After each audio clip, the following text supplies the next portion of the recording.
Dans la campagne toscane, à quelques kilomètres de Pise, se cache un instrument hors du commun, Virgo.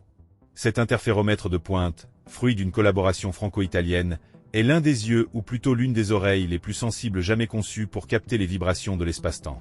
Mais comment fonctionne cet instrument unique, et quelle découverte a-t-il permise?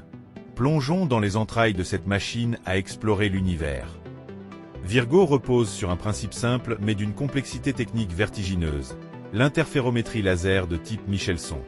Un faisceau laser infrarouge, d'une puissance de 20 watts amplifié à 100 kW, est divisé en deux bras perpendiculaires de 3 km chacun.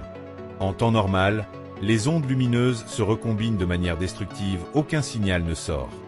Mais lorsqu'une onde gravitationnelle traverse la Terre, elle déforme l'espace-temps, allongeant un bras tandis qu'elle raccourcit l'autre. Cette infime variation, de l'ordre de 100 milliardième de mètre, modifie la phase de la lumière et produit un signal mesurable.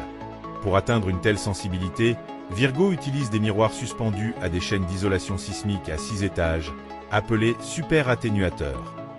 Ces systèmes sophistiqués réduisent les vibrations terrestres d'un facteur de 1000 milliards dans les plages de fréquences les plus importantes. Les miroirs, fabriqués en silice d'une pureté exceptionnelle, comptent parmi les surfaces les plus parfaites jamais créées par l'homme, avec des irrégularités de surface inférieures à 1 milliardième de mètre. Le 14 août 2017, Virgo détectait sa première onde gravitationnelle en collaboration avec LIGO. Mais c'est le 17 août que l'instrument a marqué l'histoire. La fusion d'étoiles à neutrons GW 170817, observée simultanément en ondes gravitationnelles et électromagnétiques, inaugurait l'ère de l'astronomie multimessager. Virgo a joué un rôle crucial. Sa localisation a permis aux télescopes du monde entier de pointer la source en moins de 11 heures. La prochaine mise à jour, Virgo+, intégrera des miroirs en silice fondu avec des revêtements en nitrure de silicium, réduisant le bruit thermique.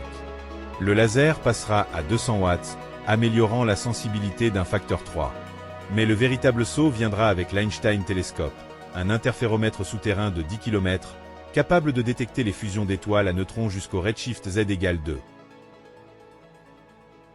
Ces avancées permettront de tester la relativité générale dans des régimes extrêmes, de sonder l'équation d'état des étoiles à neutrons, et peut-être de découvrir de nouveaux types d'objets compacts. Virgo n'est qu'un premier pas vers une cartographie dynamique de l'univers gravitationnel.